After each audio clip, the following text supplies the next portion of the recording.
नमस्कार दोस्तों, मेरे YouTube चैनल कविताएं मेरा वजूद पर आप सभी का बहुत बहुत स्वागत है।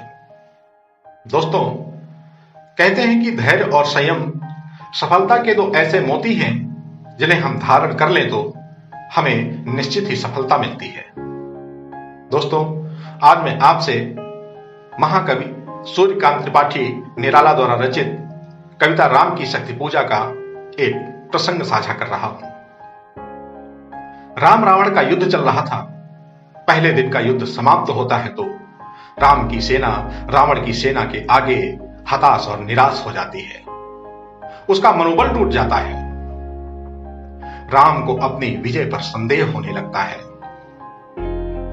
सभा बुलाई गई। राम ने भरी सभा में कहा कि मैं धर्म की रक्षा के लिए युद्ध कर रहा हूं, मैं न्याय के लिए लड़ रहा हूं, मैं राक्षसों का वध कर रहा हूं, फिर भी शक्ति रावण का साथ दे रही है। तो जामवंत जी ने राम के चेहरे की तरफ देखा और मुस्कुराते हुए कहा, विचलित होने का नहीं देखता मैं कारण, विचलित होने का नहीं देखता मैं कारण, हे पुरुष सिंह तुम भी वह शक्ति करो धारण। विचलित होने का नहीं देखता मैं कारण, हे पुरुष सिंह तुम भी वह शक्ति करो धारण।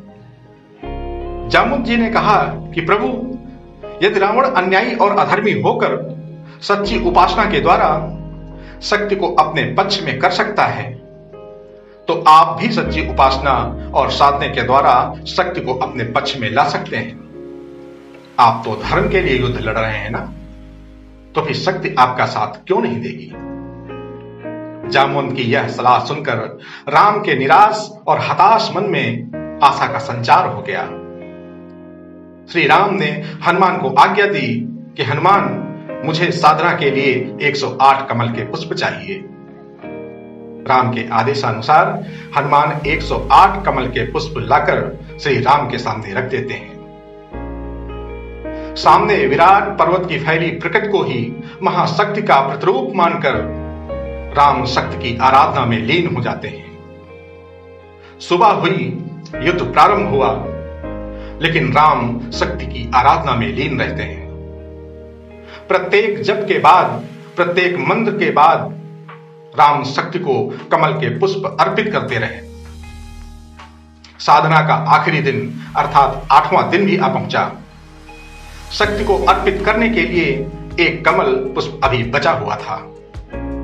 राम ने सोचा, अंतिम पुष्प अर्पित करते ही साधना पूर्ण हो जाएगी, रावण के अत्याचार और अन्याय का अंत हो जाएगा, अधर्मियों के अत्याचार से धरती मुक्त हो जाएगी। लेकिन देवी राम के धैर्य और संयम की परीक्षा लेने के लिए आ पहुंची।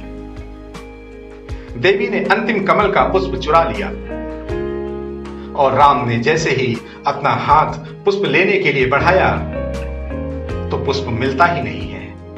अब क्या होगा? अगर राम आसन से उठते हैं तो साधना विफल हो जाएगी। राम सोचते हैं, अब सीता का उद्धार कैसे होगा, रावण का सर्वनाश कैसे होगा। इस गंभीर परिस्थिति में राम चिंता नहीं चिंतन करने लगते हैं। अचानक उन्हें अपनी माता कौशल्या की बात याद आती है, जो बचपन में राम को राजीव नयन अर्थात कमल के समान नेत्रों वाले राम कहकर बुलाती थी।